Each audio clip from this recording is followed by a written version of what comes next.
Go around the world, look at the facts. They all come out. The proof is there. The standard of living has dramatically declined globally. A must-own gold stock. Head of Exploration is the man responsible for the largest gold discovery in history. Gold production will commence in the matter of weeks for this new company, headed up by an all-star management team. Their core project and mine was purchased by Barrick Gold at the height of the bull market in 2006 for $142 million. At the depths of the bear market, this management team swooped in and bought this project for $2 million last year. To learn more about this soon-to-be mid-tier gold producer with a cash cost estimated at a low $600 per ounce, visit crushthestreet.com/gold IPO. Hello everyone and welcome into crushthestreet.com. I am Kenneth Amaduri, and today we have Gerald Celente back on the line. He's a trend forecaster, publisher of the Trends Journal, author, business consultant, and just a thought leader in the alternative media space. And I had to have him back here on the show. We seem to be having these escalating events, violence and chaos across the world. Seems like every other day here, and I want to get his thoughts on this. First of all, Gerald, thanks for joining me. Well, always great being on with you. Thanks for having me. You know, sir, it's alarming me looking at what's going on globally. It just, no matter where you look, we are seeing problems, whether it's between race relations, governments, citizens revolting and protesting against their governments, the Brexit. You know what? Is this a sign of simply the crumbling financial environment? That's a big part of it. You know, as I always say, when people lose everything and have nothing left to lose, they lose it. Mm-hmm. And that's what we're looking at now. We also have an atmosphere of violence that was created in part, to a very large part, by the United States in the launch of the war on terror, going back to following 9/11. And you know, they came out with a report. This is a trend tracking tip, by the way. What they do in the government is they issue information that they don't want the people to see, but are somehow obligated to release it, either just before a holiday or on a Friday afternoon. Friday afternoon, all the major media, in the print media particularly, they're gone by 2 in the afternoon. They're closed down for the weekend. Saturday is the least watched and read newspaper day of the week. So this past week, they released that 28 pages from the 9/11 Commission that they've been holding back. And while it's heavily redacted, it shows proof positive that the Saudis are very involved in this. I don't have the exact number in front of me, but to the best of my recollection, it's about 15 of the 19 or 17 attackers that brought down the World Trade Center and hit the Pentagon were Saudis. Mm. Oh, they were? Why did we invade Afghanistan? Why are we there after now for nearly 16 years? Well, go answer that question, please, sir. What? Please answer that question. How come we didn't invade Saudi Arabia? Read the report. All the information's there. Mm-hmm. It shows you how the Saudi intelligence is working with these people. Right, right. A lot of misdirected anger out there. So when you're asking me about what's going on globally, in trend forecasting, you keep putting the pieces together. So then they launched the Iraq War based on lies. The fact was that Saddam Hussein never had weapons of mass destruction and ties to Al-Qaeda. They came out with the Chilcot report out of the UK, out of the news, that Tony Blair, in fact, knew it as well, and dismissed those people that tried to push forward the lies that they were being told and saying this isn't true. Even their intelligence agency said it was being pumped up. So now let's look at the situation globally. Oh, I forgot the Libyan war. You remember that, Kenneth? Mm-hmm. Yeah. Obama was going to launch a humanitarian mission, destroyed the most prosperous nation in Africa, and turned it into a hellhole. Yeah. Total destruction of the place, chaos. The people that they armed, those moderate rebels, now they armed them to go into Syria.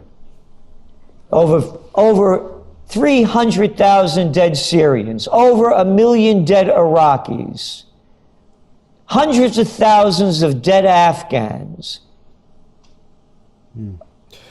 What, a Syrian refugee crisis. They have about 4 million people that have left the country.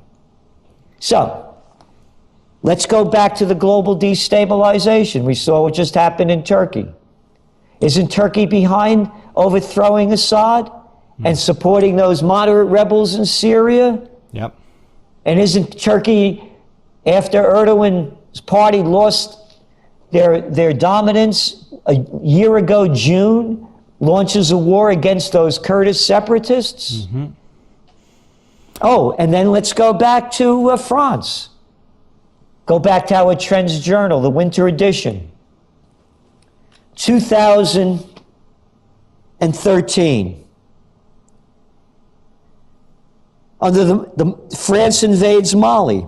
The Mali civil war, which has already turned 300,000 of its citizens into refugees, is but one of the many conflicts in the region. In response, the rebels sent a loud message that could be heard around the world. This is from the Christian Science Monitor, the headline. Mali Islamists threaten to retaliate at the heart of France. Today they threaten payback. And we went on to say, as we go to press, French President Hollande, with support from President Obama, has launched airstrikes into Mali and sent French ground troops to attack rebel forces. What are you doing over in Mali? You can't get over the French colonial trip. Wow. Oh, how about you also went into Niger? Niger? Where's that? Oh, it's the place with all those uranium mines. And who has more nuclear power than any other country? Couldn't be France, could it? Right next to Mali, Niger is, isn't it? Right on the border where they launched these wars. So what you have a situation beginning with George Bush Sr., who launched the first war against Iraq that brought bombs and occupation and drones, slaughtered millions since that time, carried on by Clinton, carried on by Bush Jr., carried on by Obama. Obama's reportedly killed 4,000 people, according to Reprieve, innocent civilians with drone strikes. You think that this sets the stage for aggression fueled by vengeful barbarians? People are mad. People are mad. Then put the other part together. Yeah. Look at the numbers. Do you know 62 people in your life? I do. I know where you're going with this. Right. 62 people have more dough than half the world's population combined. You think people feel that they've been shafted? Yeah. Take a look at the United States. 95% of the wealth created since Obama got into office has gone to 1%. That's a fact. Go around the world, look at the facts. They all come out. The proof is there. The standard of living has dramatically declined globally. Yeah, it sure has. And you know what, Mr. Celente, when it comes to these 1% of 1%, they own assets. And, interestingly enough, we have U.S. equities hitting all-time highs here in the face of such disastrous fundamentals. And I got to ask you, does it shock you seeing the markets the way they are right now? Yeah, I've gotten over the shock because the market should have collapsed back in 2012. And the only reason they kept going is because of zero interest rates and quantitative easing. And whether it's from China, you know the debt level. China was what? About 300 billion total debt, 500 billion, excuse me, back in 20 years ago. Yeah. Today it's 30 trillion. You look at what happened in Europe with negative interest rates, with zero interest rate policy, and now they're buying corporate bonds as well as government bonds with quantitative easing. Look at Abenomics. Despite 2 rounds of it, now 3 rounds on the line, the country goes in and out of recession, and real wages continue to decline. Well, the markets keep growing. So why is the money flowing into U.S. markets? There's nowhere else to put it. Period, paragraph. You look at what's going on, the stock outflows of the European markets are hitting records again. Look at the problems that the European banks are in, particularly the Italian banks. Look at the value lost, whether it's Deutsche Bank, Societe Generale, Monte dei Paschi, name the bank, record losses, stock losses. So the people are putting money, building the United States markets up because there's no other place to put the money, and this is being looked as a safe haven. And let's go back to what's boosting the markets. Merger and acquisition activity. You just saw a big one the other day with the Japanese company buying the English chip company for $31 billion. Then you look at the stock buyback levels, they're hitting all-time highs again in the United States. It's like 150 billion in the first few months of the year. So that's what's driving the markets, not market fundamentals, not when you look at the PE ratios, not when you look at the total earnings. They pump up, oh, JP Morgan did well, this one did, yeah, but how about all the rest? Mr. Celente, I want to ask you about gold here. Is it going to be multiple Brexit type events throughout the next year or few years that causes precious metals to have these big run-ups, just like we saw during the actual Brexit this year? Well, again, when you look at the run-up, it was going on even before Brexit, Kenneth, and it was gaining strength. Brexit gave it an initial boost, and then it's come back down as the Brexit fear has subsided as well. However, what you said is very important because you're looking at other Brexit votes coming out of Italy, out of France, and other countries, Denmark. They're talking about it in Hungary. So if you see more Brexit, particularly in Italy and France, then you're looking at something very significant because the UK has the pound, the British pound. Italy and France are on the euro. They Brexit, sayonara euro, it's over. The Eurozone collapses. And again, what the people, the Brexit is very important because this showed that the people have power. And that's what the people failed to realize. They let a bunch of jerks rule their lives and run and ruin them. They like to call them presidents, prime ministers, senators, congressmen, chancellors, and whatever other stupid name you can make for a slime ball that uses the word politician to cover up how disgusting they really are. Mm-hmm. So what you saw with Brexit was, despite all of the propaganda coming from, whether it was Obama going over there, whether it was Abe from Japan going to the UK, whether it was IMF, you name it, all of Wall Street telling the people the world was going to come to an end if they Brexited.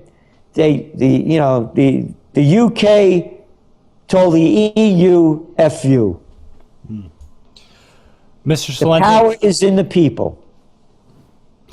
Mr. Celente, what will you expect to break the back of the U.S. economy if it continues to receive this artificial support from the rest of the world collapsing, all at once and flooding into the U.S.?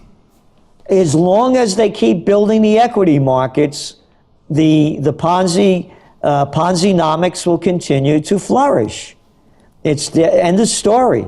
It's the beginning and the end of it, because the equity markets are the variable that the mainstream society uses as a means of success or failure. So as long as that money keeps flowing in, and as long as equity prices keep rising, and it'll keep the Ponzi scheme going. When that stops, and you never know when, that's when it comes down. But even, Kenneth, when it comes down, they're going to come out with a new round of quantitative easing or some other Federal Reserve / government scheme undreamed of. Yeah. I mean, TARP, remember that one? Too big to fail. Who made that up? You don't have too big to fail in capitalism. You know, one after another. Negative interest rates. You're looking now at over $12 trillion worth of bonds are paying negative yields.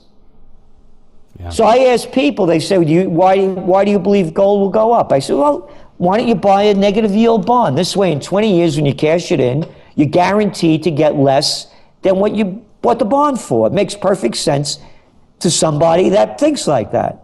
As for me, I say to them, you think gold will go up in 20 years? Yeah. Yeah, you know what, Mr. Celente, what should people be preparing for then as some concluding thoughts to this interview? When all else fails, they take you to war. Look how they use these terrorist strikes to rob people of their rights in France and everywhere else, particularly here in the USSA. You could get like the guy used a truck. What are you going to do? You're going to ban guns? How are you going to ban trucks? You're going to ban dirty bombs? No, that's not going to stop it. The only thing that will stop it is stop these wars, stop slaughtering people, stop the hatred from growing. Anybody hear of the word morality? How about doing unto others as you would have them do unto you? So prepare for the worst. As long as you keep hearing these politicians, you heard Trump trumpet out, well, we're going to get a world war. We're going to a declaration of war. Declaration, what are you going to do? You kill more people? When you have no business being in these countries in the first place? And when I love these little boys like Trump, with a pair of cojones the size of mothballs. This is a guy that went to military school because he was so out of his mind. I'm the same age. That used to be the biggest threat you could get. You little SOB, my parents would say, if you keep it up, you're going to military school because you were so out of control. How come he didn't go fight after that? But he'll send your son to fight. He'll send you to fight. You don't think he'd send his little boys and girls to fight? You don't think Hillary Clinton, talking all other blood on her hands, would send her grandchildren or her daughter or son-in-law to go fight? So that's what I'm leaving the people with. If we don't have peace, they're going to take us to war. And they're going to make up some BS story, as crappy as it was with Saddam Hussein has weapons of mass destruction, and we got to kill all them Taliban because Osama bin Laden is over there. And again, we write about the facts. You listen to George Bush's speech, that murderer, that should be brought up on war crime tribunals, along with the rest of them. You listen to his speech. Listen to his speech the evening of 9/11 and 9 days later when he addressed the nation. Not one fact in it. Only hatred, innuendo, and stupid lines that people that were only could believe if they were so covered with fear that they would listen to lines like that and believe them. So what we're saying is occupy peace. And go to our website, occupypeace.us.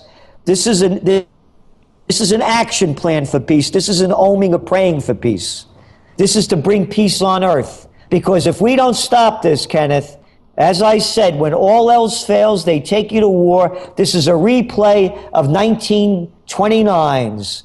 You had the 29 crash, the Great Depression, currency wars, trade wars, World War. You had the panic of '08, the Great Recession that we the people have never gotten out of. Only the rich have gotten richer. Currency wars, trade wars, and listen to them talk about world war. We gotta stop Russia. We gotta stop them Chinese. You guys haven't won a war since World War II. Yeah, but we're gonna create bigger and better wars. We lost those. We'll destroy the world this time around. It'll be the war that Albert Einstein, warned us of. They asked him, how will they fight the Third World War? What weapons will they use? He said, I don't know. He said, but I can guarantee you they'll be using sticks and stones to fight the Fourth World War. Wow. Mr. Celente, your insights and opinions are greatly appreciated here at crushthestreet.com, and it's always a pleasure for me to speak to you.